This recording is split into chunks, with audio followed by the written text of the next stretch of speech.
સુરતમાં ગણેશ વિસર્જન દરમિયાન કોઈ અનિચ્છનીય ઘટના ન બને તે માટે જાહેરનામું બહાર પાડવામાં આવ્યું છે। ગણેશ વિસર્જન યાત્રાને લઈ જિલ્લા કલેક્ટરનું જાહેરનામું અત્યાર સુધીમાં સામે આવી ચૂક્યું છે। વિસર્જન યાત્રામાં 4 કરતાં વધુ પૈડાના વાહનોમાં પ્રતિમા લઈ જવા પર પ્રતિબંધ રહેશે।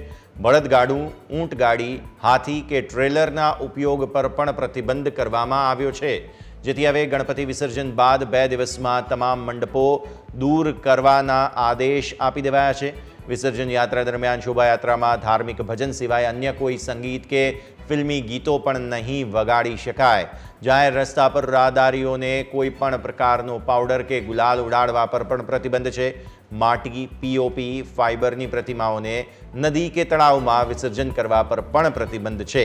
પરમિટ સિવાયના અન્ય રોડ પર વિસર્જન યાત્રા પણ નહીં કાઢી શકાય તથા જાહેર માર્ગ પર સામાન્ય લોકોને અડચણરૂપ ન થવાય તેની તકેદારી રાખવા પણ સૂચના આપવામાં આવી છે। સંવાદદાતા અમિત અત્યારે ફોન લાઈન પર આપણી સાથે। અમિત, જે ગાઈડલાઇન્સ અને જાહેર કરવામાં આવી છે વિસર્જન માટે થઈને આ મહત્વપૂર્ણ વિગતો સામે આવી રહી છે, જે રીતે કહી શકાય કે રમખાણોની પરિસ્થિતિ પણ સર્જાઈ હતી સુરતમાં, ત્યારબાદ હવે આ ગાઈડલાઇન્સ ખૂબ જ મહત્વપૂર્ણ।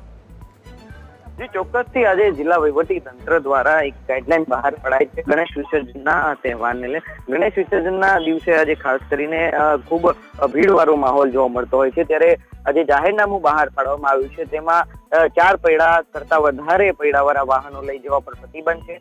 બળદગાડું, ઊંટગાડી, હાથી કે ટ્રેલરનો ઉપયોગ કરવા પર પ્રતિબંધ લગાવવામાં આવ્યો છે। આ ગણેશ વિસર્જન બાદ 2 દિવસમાં શહેરના તમામ જે મંડપો છે તે દૂર કરવા આદેશ આપવામાં આવ્યો છે। વિસર્જન યાત્રાને લઈને આજે જિલ્લા કલેક્ટર દ્વારા આજે જાહેરનામું છે તે બહાર પાડવામાં આવ્યું છે।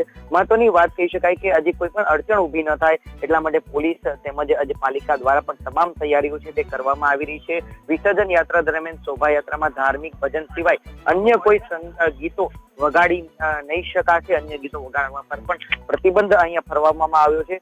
બીજી તરફ માટી, પીઓપી અને ફાઇબરની પ્રતિમાઓને નદી કે તળાવમાં વિસર્જન કરવા પર પણ પ્રતિબંધ છે અને જે મૂર્તિની પરમિટ છે તે જ મૂર્તિઓને રસ્તા પર લાવીને વિસર્જન માટે લઈ જઈ શકાશે। પરમિટ વગરની એક પણ મૂર્તિ રસ્તા પર લાવી શકાશે નહીં અને જે લોકોને કોઈ પણ પ્રકારની અગવડતા ન પડે તેનું ધ્યાન છે તે ગણેશ મંડળોએ રાખવું પડશે, નહીં તો જે લોકોને જો કોઈ પણ પ્રકારની મુશ્કેલી થશે અને કંઈ જે ઘટના બનશે તો જાહેરનામા ભંગ બદલ જે તે ગણેશ મંડળો કે જે તે વ્યક્તિઓ સામે જે કલમ છે 223 તેના અનુસાર કાયદેસરની કાર્યવાહી કરાશે।